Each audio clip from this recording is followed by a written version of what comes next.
ಓಂ ಶ್ರೀ ಗುರುಭ್ಯೋ ನಮಃ. ಫ್ರೆಂಡ್ಸ್, ಎಲ್ಲರಿಗೂ ನಮಸ್ಕಾರ. ಈ ಬ್ರಹ್ಮಾಂಡದಲ್ಲಿ ಕೆಲವರು ಸಾಮಾನ್ಯರಲ್ಲ. ಅವರು ಜನ್ಮತಃ ಯೋಧರು. ಅವರ ಹೃದಯದಲ್ಲಿ ಅಗ್ನಿ, ಮನಸ್ಸಿನಲ್ಲಿ ಅಸಾಧ್ಯವಾದ ಧೈರ್ಯ. ಅದೇ ಮೇಷರಾಶಿಯವರ ಸ್ವಭಾವ. ನೀವು ಯಾರಿಗೂ ತಲೆಬಾಗದವರು, ಆದರೆ ನೀವು ಪ್ರೀತಿಸಿದವರಿಗೆ ಪ್ರಾಣ ಕೂಡ ಕೊಡಬಲ್ಲವರು. ಈಗ ನೀವು ಕೇಳಲಿರುವ ವಿಷಯ ಸಾಮಾನ್ಯವಲ್ಲ. ಏಪ್ರಿಲ್ 5, 6, 7, 8 ಈ ದಿನಗಳು ನಿಮ್ಮ ಜೀವನದಲ್ಲಿ ಒಂದು ದೊಡ್ಡ ತಿರುವು ತರಲಿವೆ. ಈ ಮಾತುಗಳು ನಿಮ್ಮ ಬಳಿ ತಲುಪಿದರೆ ಅದು ಯಾದೃಚ್ಛಿಕವಲ್ಲ, ಇದು ಒಂದು ದೈವ ಸೂಚನೆ. ಈ 4 ದಿನಗಳಲ್ಲಿ ಎಸ್ ಎಂಬ ವ್ಯಕ್ತಿಯ ಮೂಲಕ ನಡೆಯುವ ಘಟನೆ ನಿಮ್ಮ ಜೀವನದ ದಿಕ್ಕನ್ನೇ ಬದಲಿಸಬಹುದು. ನೀವು ಇಷ್ಟು ದಿನಗಳಿಂದ ಅನುಭವಿಸುತ್ತಿದ್ದ ಅನುಮಾನಗಳಿಗೆ ಈಗ ಉತ್ತರ ಸಿಗಲಿದೆ.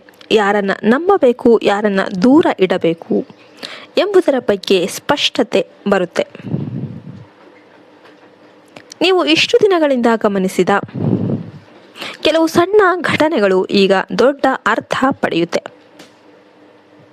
ನೀವು ಈಗಾಗಲೇ ಗಮನಿಸಿದ್ದೀರಾ, ಕೆಲವರು ನಿಮ್ಮ ಜೀವನಕ್ಕೆ ಬರ್ತಾರೆ, ನಿಮ್ಮ ಮೇಲೆ ಹೆಚ್ಚು ಆಸಕ್ತಿ ತೋರಿಸ್ತಾರೆ, ನಿಮ್ಮ ಪ್ರತಿಯೊಂದು ವಿಷಯ ತಿಳಿದುಕೊಳ್ಳೋದಕ್ಕೆ ಪ್ರಯತ್ನ ಮಾಡ್ತಾ ಇರ್ತಾರೆ. ಆದರೆ ಅವ್ರ ಬಗ್ಗೆ ನಿಮಗೆ ಅಷ್ಟಾಗಿ ತಿಳಿಯೋದಿಲ್ಲ. ಇದೇ ಒಂದು ಸೂಚನೆ. ಈ ಎಸ್ ವ್ಯಕ್ತಿ ಕೂಡ ಅಂಥವರೇ ಆಗಿರಬಹುದು. ಹೊರಗೆ ಸ್ನೇಹ, ಒಳಗೆ ಬೇರೆ ಆಲೋಚನೆ. ಈ 4 ದಿನಗಳಲ್ಲಿ ನೀವು ಒಂದು ಸತ್ಯವನ್ನು ಕಾಣ್ತೀರಾ. ಅದು ಮೊದಲಿಗೆ ನಿಮಗೆ ಶಾಕ್ ಕೊಡಬಹುದು, ಆದರೆ ಅದೇ ಸಮಯದಲ್ಲಿ ಅದು ನಿಮಗೆ ಬಲ ಕೂಡ ಕೊಡುತ್ತೆ. ನೀವು ಇನ್ನು ಮುಂದೆ ಯಾರನ್ನೂ ಸುಲಭವಾಗಿ ನಂಬೋದಿಲ್ಲ. ನಿಮ್ಮ ಒಳಗಿನ ಧ್ವನಿ ನಿಮ್ಮನ್ನು ಎಚ್ಚರಿಸುತ್ತೆ. ನಿಮ್ಮ ಮನಸ್ಸಲ್ಲಿ ಈಗಾಗಲೇ ಒಂದು ಅನುಮಾನ ಇದೆ, ಈ ವ್ಯಕ್ತಿ ನಿಜವಾಗ್ಲೂ ಸತ್ಯವಾದವನಾ ಅಂತ. ಈಗ ಈ ಅನುಮಾನಕ್ಕೆ ಉತ್ತರ ಅನ್ನೋದು ಸಿಗುತ್ತೆ.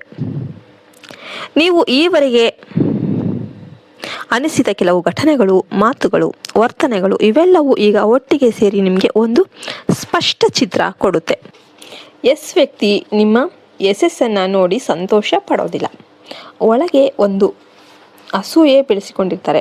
ನೀವು ಮುಂದೆ ಹೋಗಬಾರ್ದು, ನಿಮ್ಮ ಬೆಳವಣಿಗೆ ನಿಧಾನ ಆಗಬೇಕು ಎಂಬುದು ಅವರ ಒಳಗಿನ ಆಲೋಚನೆ.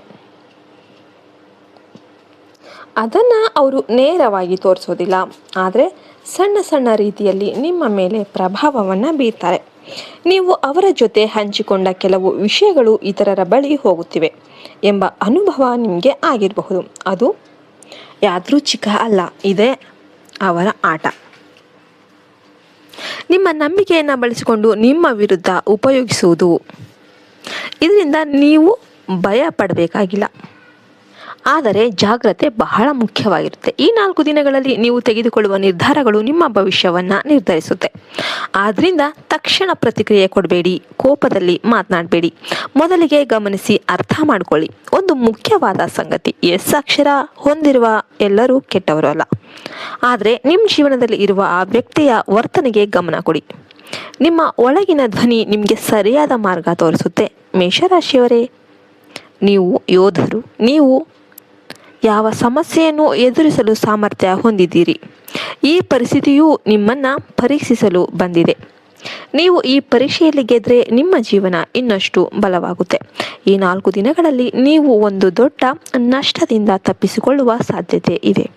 ನೀವು ಜಾಗ್ರತೆ ವಹಿಸಿದರೆ ನಿಮ್ಮ ಜೀವನದಲ್ಲಿ ಒಂದು ಹೊಸ ಆರಂಭ ಆಗುತ್ತೆ. ನಿಮ್ಮ ಸುತ್ತಲಿನ ನಿಜ ಮುಖಗಳು ಹೊರಬರುತ್ತೆ. ನಿಮ್ಮ ಮೇಲೆ ನಂಬಿಕೆ ಇಡಿ. ನಿಮ್ಮ ಅಂತರಾತ್ಮದ ಮಾತು ಕೇಳಿ. ದೇವರು ನಿಮ್ಮ ಜೊತೆ ಇದ್ದಾನೆ. ನೀವು ಒಬ್ಬರಲ್ಲ, ಈ ಸಮಯನೂ ಶಾಶ್ವತ ಅಲ್ಲ.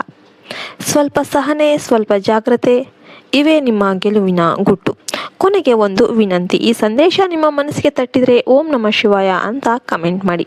ನಿಮ್ಮ ಅನುಭವವನ್ನು ಹಂಚಿಕೊಳ್ಳಿ ಮತ್ತು ಇಂತಹ ಇನ್ನಷ್ಟು ರಾಶಿ ಫಲಗಳಿಗಾಗಿ ನಮ್ಮ ಚಾನಲನ್ನು ಸಬ್ಸ್ಕ್ರೈಬ್ ಮಾಡ್ಕೊಳ್ಳಿ.